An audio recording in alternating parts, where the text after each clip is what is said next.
Olá, eu sou o Marcos Sais e eu queria esse canal para conversar com vocês sobre questões relacionadas a meio ambiente, direito ambiental, advocacia ambiental, sempre de uma forma muito objetiva e muito direta. Se você gosta aqui do canal, inscreva-se, mande esse vídeo para os seus amigos, deixe seu like, porque o tema de hoje é um tema extremamente importante, muitas vezes controvertido, mas muitas dessas controvérsias porque as pessoas têm desconhecimento sobre esse tema. Nós vamos tratar hoje sobre restinga, tanto sobre vegetação de restinga quanto sobre o solo de restinga. Pois bem, é importante, como eu já deixei claro, fazer essa diferenciação.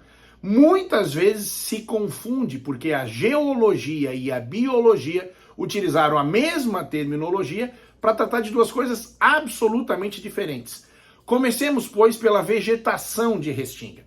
A vegetação de restinga é uma formação florestal associada ao bioma Mata Atlântica, né? Tanto que quando você abre a Lei 11.428 de 2006, você vê que as restingas, a vegetação de restinga, ela é regida, a sua utilização, a forma da sua compensação, as hipóteses em que ela pode ser suprimida, estão regidas pela Lei 11.428 de 2006, a chamada Lei da Mata Atlântica. Então essa é a primeira questão importante.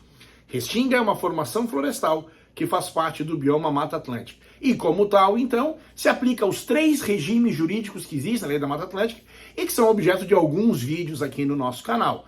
Seja o regime da utilidade pública e interesse social, artigo 14 da lei, seja o regime da mineração, artigo 32, ou para aqueles de o uso e ocupação do solo, né, loteamento ou edificações lá nos artigos 30 e 31, você vai poder, dependendo se a restinga for vegetação primária ou se ela for secundária, dependendo do seu estágio de regeneração, utilizar essa área e fazer tanto a supressão quanto a compensação nos termos da Lei da Mata Atlântica.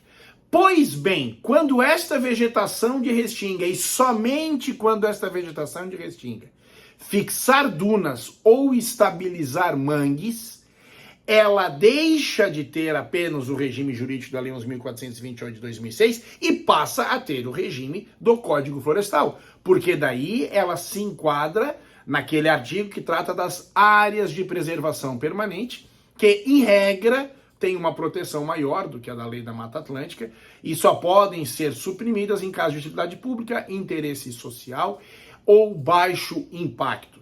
Então essa é a primeira questão. Quando falarmos de vegetação de restinga, temos que identificar se ela é uma APP prevista no Código Florestal, fixadora de dunas ou estabilizadora de mangues, ou se então o regime jurídico que se aplica a essa vegetação, é o da Lei 11.428 de 2006. Essa é a única restinga protegida pelas nossas normas, Marcos? Não. Tem também o solo de restinga, cordão arenoso, enfim, que tem a sua definição trazida agora pelo Código Florestal, mas que teve a sua primeira definição trazida pela Resolução CONAMA 303 de 2002. E foi a Resolução CONAMA 303 de 2002 que disse que as restingas em faixa de 300 metros contados da linha de pré-amar máxima também são APPs. Mas reparem, a Resolução CONAMA 303 não está a tratar, neste particular, da vegetação de restinga, e sim do solo de restinga. E aí sim, este solo, quando for um solo de restinga, que é um solo bastante frágil, terá sim tratamento de APP. Muito tempo se discutiu a legalidade dessa resolução. Eu, particularmente, entendo que ela era ilegal. Ela criou uma restrição e ela não é lei. Muito se discute ato normativo do IBAMA, ato originário, seria ou não, né, teria força de lei.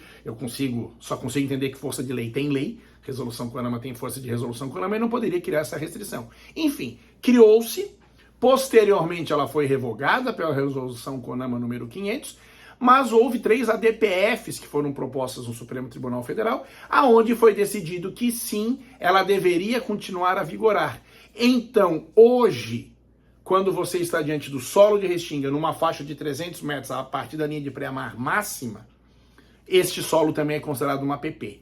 Mas reparem que tanto para a vegetação de restinga, que está prevista lá no artigo 4º do Código Florestal, aquela que fixa dunas ou estabiliza mangues, quanto para o solo de restinga previsto na Resolução CONAMA 303 de 2002, eles somente serão APP se ainda exercerem uma função ambiental, que é a definição de APP trazida no artigo 3º, inciso 2º do Código Florestal. Como eu disse, o assunto ele é bastante instigante, o assunto não é simples, mas o objetivo aqui dos vídeos são sempre trazer esses assuntos à tona para que a gente possa sempre entender a controvérsia e que isso sirva de uma motivação, de uma instigação para que se estude cada vez mais essas questões ambientais. Como eu já disse, se você gostou do vídeo, compartilhe com seus amigos, inscreva-se aqui no canal, que você vai ser notificado dos novos vídeos, interaja comigo através aqui do YouTube ou das redes sociais ou ainda do site dos Sais Advogados e até o nosso próximo vídeo.